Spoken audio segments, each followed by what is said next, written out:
नमस्कार, माझं नाव Amey. Stock market मेगास्टोर आपल्या चॅनलवरती मी तुम्हा सगळ्यांचं मनापासून स्वागत करतो.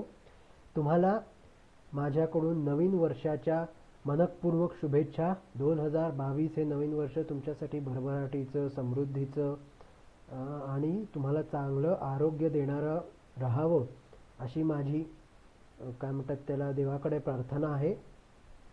आज रविवार आहे 2 जानेवारी. तुम्हाला माहिती आहे आपण फायनान्शियल रेशोज ही सिरीज मागच्या 2 आठवड्यापासून सुरू केलेली आहे. त्यात आपण रेशोज बघायला सुरुवात केली आहे. EPS, PE ratio, ROE, return equity वगैरे हे रेशो आपण बघितलेले आहेत. तर आज आपण अजून एक रेशो बघणार आहोत, ROCE. हे काय आहे ते आपण आज बघणार आहोत. ROCE म्हणजे रिटर्न ऑन कॅपिटल एम्प्लॉईड. हा सुद्धा एक महत्त्वाचा फायनान्शियल रेशो आहे आणि ROEच्या तुलनेत, रिटर्न ऑन इक्विटीच्या तुलनेत हा रेशो जास्त वापरला जातो फायनान्शियल ॲनालिसिस कंपनीच्या करण्यासाठी आणि हा जास्त पॉप्युलर सुद्धा आहे. तर ROCE return on capital employed काढतात कसा हा रेशो, तर EBIT divided by assets minus liabilities. हे केलं की तुम्हाला ROCE मिळतो. म्हणजे काय, तर EBIT म्हणजे काय, तर earnings before interest and tax म्हणजे EBIT, EBIT, earnings before interest and tax. म्हणजे इंटरेस्ट आणि टॅक्स हे भरण्याच्या अगोदर, भरण्याच्या आधी जे काही कंपनीचं उत्पन्न असतं ते म्हणजे EBIT.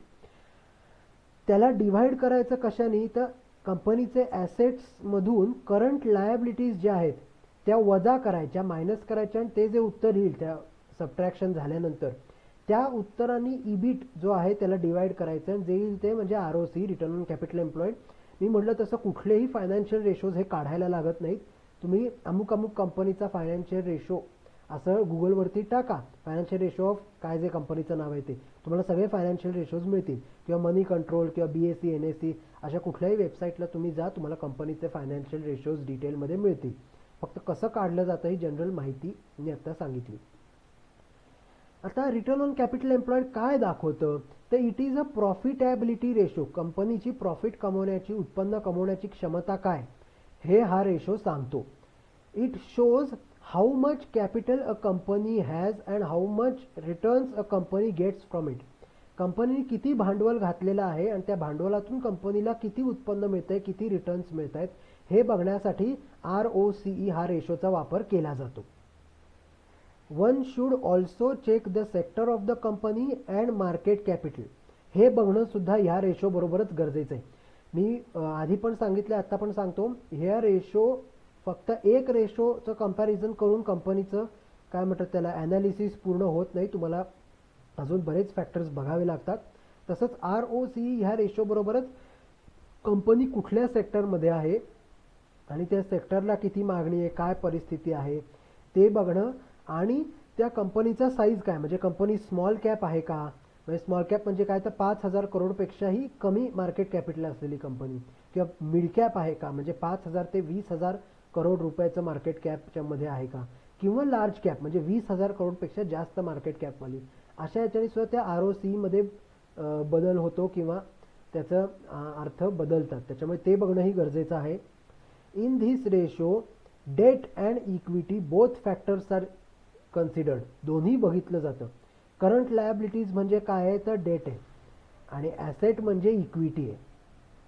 म्हणजे थोडक्यात काय, तर earnings divided by equity minus liabilities असं तुम्ही लक्षात ठेवू शकता. Earnings divided by equity minus liability म्हणजेच रिटर्न ऑन कॅपिटल एम्प्लॉईड. पण त्याचा सायंटिफिक फॉर्म्युला म्हणजे EBIT, earnings before interest and tax, divided by assets minus current liabilities.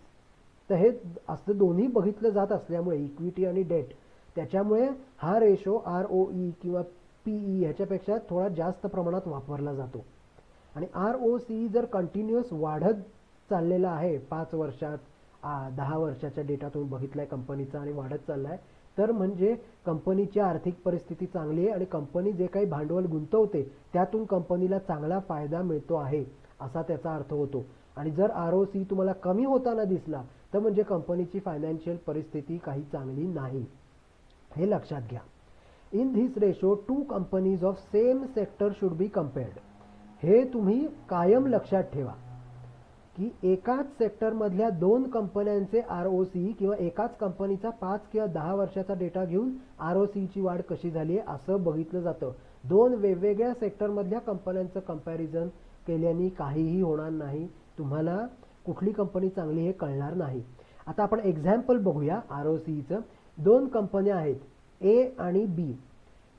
दोन्ही कंपन्यांचे जे सेल्स आहेत किंवा जे EBIT आहे ते सेमच आहे दोन्ही कंपन्यांचं. 100 करोड ते सेल्स झाले. 100 करोडचं काय म्हणतात त्याला अर्निंग्स कंपन्यांनी दोन्ही कमवलेले. Aनी पण 100 करोड, B कंपनीनी पण 100 करोड. पण त्या 100 करोडमधून A कंपनीनी 20 करोड रुपये प्रॉफिट कमवला आहे आणि B कंपनीने त्या 100 करोड त्यांचे काय सेल्स झालेत किंवा त्यांचं EBIT आले, अर्निंग झालेत, त्यातनं त्यांनी 30 करोड प्रॉफिट कमवला आहे. तर तुम्हाला पहिल्या कंपॅरिझनमध्ये पहिल्या दृष्टी काय दिसेल तर B कंपनी चांगली आहे, 100 करोडमधून 30 करोड प्रॉफिट कमवला आहे आणि A कंपनी तर 20च करोड कमवला आहे. पण जर का तुम्ही त्यांचा ROC बघितलात तर ROC मध्ये कॅपिटल किती घातले? A कंपनीनी 100 करोडच घातले आणि कंपनी डेट फ्री आहे, कर्जमुक्त कंपनी आहे.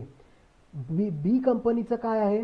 100 करोड त्यांचे अर्निंग्ज आहेत, कॅपिटल घातलेलं ते 100 करोड आहे, पण त्यांचे त्याच्यावरती कंपनीवरती कर्ज पण आहे 100 करोडचं आणि त्याच्यावर त्यांनी 30 करोड कमवले.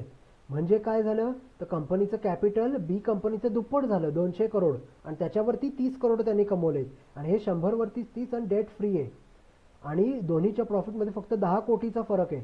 म्हणजे काय झालं तर A कंपनी 100 करोडवरती 20 करोड प्रॉफिट कमवले.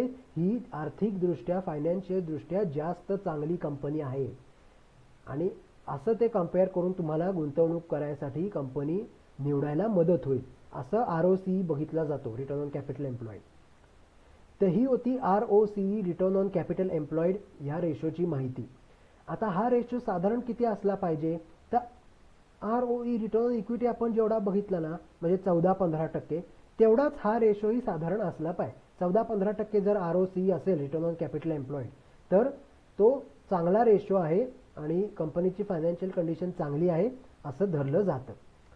तर अशा प्रकारे आपण ROC, return on capital employed हा रेशो आज बघितलेला आहे. आय होप तुम्हाला याचा फायदा झाला असेल. जर झाला असेल तर यूट्यूबच्या कमेंट बॉक्समध्ये किंवा माझ्या ईमेल आयडीवर मला लिहून कळवा. काही डाऊट्स असतील तरी पण तुम्ही मला यूट्यूबवरती किंवा माझ्या ईमेल आयडीला लिहून कळवा. तुमचे डाऊट्स मी नक्की क्लिअर करेन. तुम्हाला परत एकदा सगळ्यांना नवीन वर्षाच्या मनपूर्वक शुभेच्छा. उद्या सोमवारी मार्केट अफेअर्सचा 100वा भाग येतोय, तो बघायला विसरू नका. त्यात काहीतरी स्पेशल मी सांगणार आहे. डेली मार्केट अपडेट्स तर असतीलच, प्लस काहीतरी स्पेशलही असणार आहे. तो भाग रात्री 9 वाजता उद्या सोमवारी बघायला विसरू नका. आणि तुमचा प्रतिसाद रविवारच्या व्हिडिओला आणि नॉर्मल मार्केट अफेअर्सला दोन्हीला असाच मिळत राहू द्या. पुढच्या रविवारी आपण बघणार आहोत प्राइस टू बुक रेशो आणि बुक व्हॅल्यू हे काय आहे हे आपण पुढच्या रविवारच्या भागात बघूया. धन्यवाद.